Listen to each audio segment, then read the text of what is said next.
Hello friends, स्वागत है आपका इस नए वीडियो में नए टॉपिक के साथ। तो सबसे पहले अगर आप इस चैनल पर नए हो तो चैनल को सब्सक्राइब करें और शेयर करें। तो आज हम सीखेंगे इस वीडियो में कुछ गिट्स कमांड्स के बारे में। ठीक, तो गिट और गिटहब ये दोनों अलग अलग चीज़ें हैं। गिट जहाँ पे सॉफ्टवेयर है, वहीं पे गिटहब जो है वो एक सर्विस है। गिट जो लिनक्स के द्वारा मेंटेन किया जाता है, जबकि गिटहब माइक्रोसॉफ्ट के द्वारा।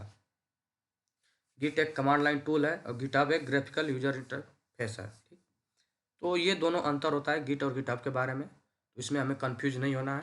गिट एक सॉफ्टवेयर है। ठीक, तो उसको हम अपने सिस्टम पे ओपन करते हैं और देखते हैं अपने गिट कमांड्स के बारे में। तो सबसे पहले हमारा कमांड है ls कमांड। ls कमांड्स के द्वारा हम अपने किसी भी स्पेसिफिक फोल्डर है फोल्डर में कि कौन कौन से फाइल्स और फोल्डर है उसको हम देख सकते हैं। तो ls इंटर हिट किया मैंने, हम देख सकते हैं तो इतने फोल्डर और फाइल हमारे सिस्टम में है। किसी भी हमें स्पेसिफिक फोल्डर में जाना हो तो उसके लिए हम cd कमांड का यूज करते हैं। cd लिखने के बाद उस फोल्डर का नेम लिखेंगे। जैसे हमें डेस्कटॉप पे जाना है, cd का मतलब चेंज डायरेक्टरी। ठीक, तो हम अपने डेस्कटॉप फोल्डर के अंदर आ गए।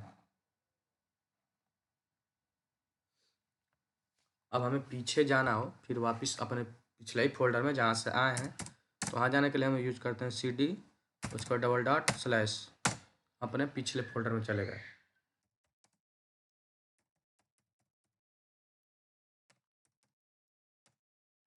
अब इसमें हमारे कौन कौन सा फाइल्स का फोल्डर उसको देखने के लिए हम ls कमांड उसके बाद इंटर प्रेस करते हैं। हमारे इतने फाइल्स और फोल्डर हमारे डेस्कटॉप पे हैं। हमारा अगला कमांड होता है mkdir, make directory. Directory means directory folder को ही बोलते हैं। तो मेक डायरेक्टरी, उसका फोल्डर का नाम, तो यह फोल्डर नेम दे दिया। हमारा फोल्डर जो है डेस्कटॉप पे बन गया है। इसको हम ls कमांड यूज करके इसमें हम देखेंगे। अभी फोल्डर हमारा दिखाएगा यहीं पे कहीं,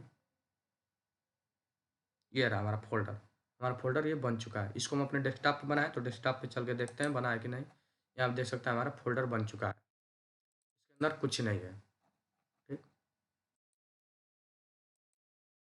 इसके अंदर हमें कोई भी फाइल इंटर करने के लिए हम यूज करते हैं टच कमांड का। सबसे पहले हम अपने फोल्डर में जाएंगे, cd कमांड यूज करके cd, उसके बाद हम आ गए अपने फोल्डर के अंदर। न्यू डायरेक्टरी जो हम बनाए हैं उसमें हमें फाइल इंटर करने के लिए टच कमांड का यूज करेंगे। टच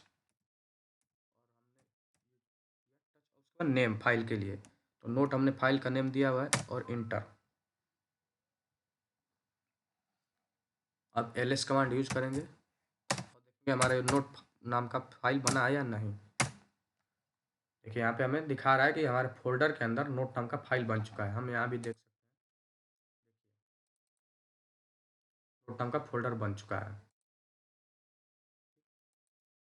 अब इस फोल्डर को, जो फाइल हम बनाए हैं उसको डिलीट करने के लिए हम क्या करेंगे, उसको डिलीट करने के हम यूज करेंगे कमांड rm, उसके बाद फाइल का नेम। हमारा नोट है, हमने नोट लिखा, उसके बाद इंटर मारा।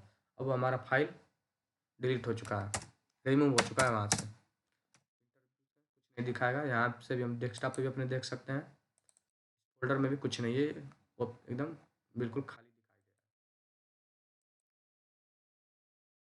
दिखाई दे रहा है। उसके बाद हमें अब फोल्डर को ही डिलीट करना हो, जो हम डायरेक्टरी बनाए हैं उसको डिलीट करने के लिए हम rm का यूज नहीं करेंगे, क्योंकि rm का हम यूज करेंगे तो फोल्डर डिलीट नहीं करता है।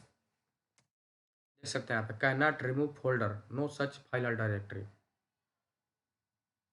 ठीक, तो इसको हम रिमूव करने के लिए rm, उसको -r का यूज करते हैं। उसके बाद जो हम डायरेक्टरी बनाए हैं उसका नेम।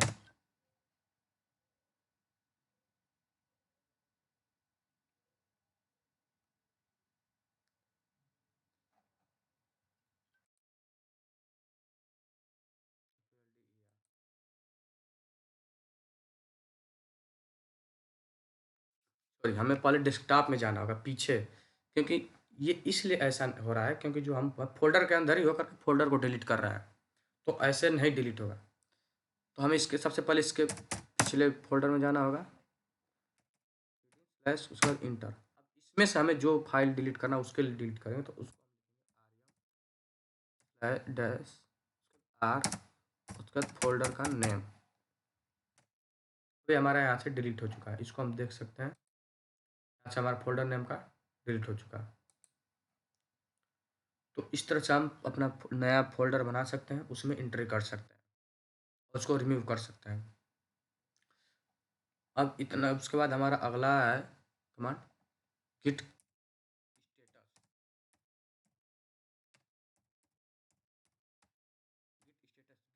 के द्वारा हम ये चेक करते हैं कि जो हमारा फाइल है वह स्टेज है या नहीं, अगर स्टेज है या अनस्टेज है। ठीक, तो अगर अनस्टेज है तो हम उसे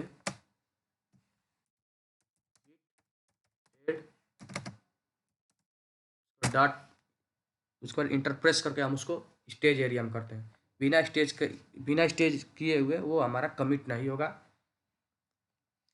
और कमिट नहीं होगा तो फिर हम सोर्स कोड को हम अपने गिटहब के अकाउंट पे या कहीं भी उसको पुश नहीं कर पाएंगे। ठीक, तो गिट एड के द्वारा हम उस फाइल्स और फोल्डर को स्टेज में करेंगे। हम यहाँ पे उसके लिए कोई हमारे पास ऐसा फोल्डर वोल्डर नहीं है जिसके द्वारा हम शो करा सकें, क्योंकि मेरा सभी जो है फाइल्स और मेरा सोर्स कोड वो गिटहब पे अब पुश हो चुका है। तो गिट एड के द्वारा हम उस फाइल्स को या फोल्डर को हम स्टेज करते हैं। उसके बाद गिट कमिट, बिना गिट कमिट किए हुए हमारा सोर्स कोड हमारे अकाउंट पे, गिटहब के अकाउंट पे पुश नहीं होगा। तो उसके लिए हम यूज करते हैं गिट कमिट। कमिट करने के लिए गिट कमिट, उसके बाद डैश यम, उसके बाद हम अपना मैसेज लिखते हैं इस बीच में।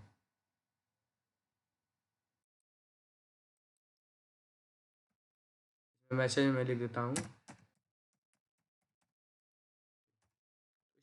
कमिट कमांड यूज करते हैं। गिट कमिट के बाद आता है हमारा push, git push. Git push के द्वारा हम अपने सोर्स कोड को, कमिट किए हुए जो सोर्स कोड होता है उसको हम पुश करते हैं अपने गिटहब के अकाउंट में।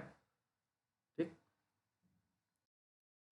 ये था आज का हमारा इतना कमांड्स, और भी बहुत सारे कमांड्स हैं जिनके बारे में हम जानेंगे अगले वीडियोज़ में। तब तक के लिए धन्यवाद।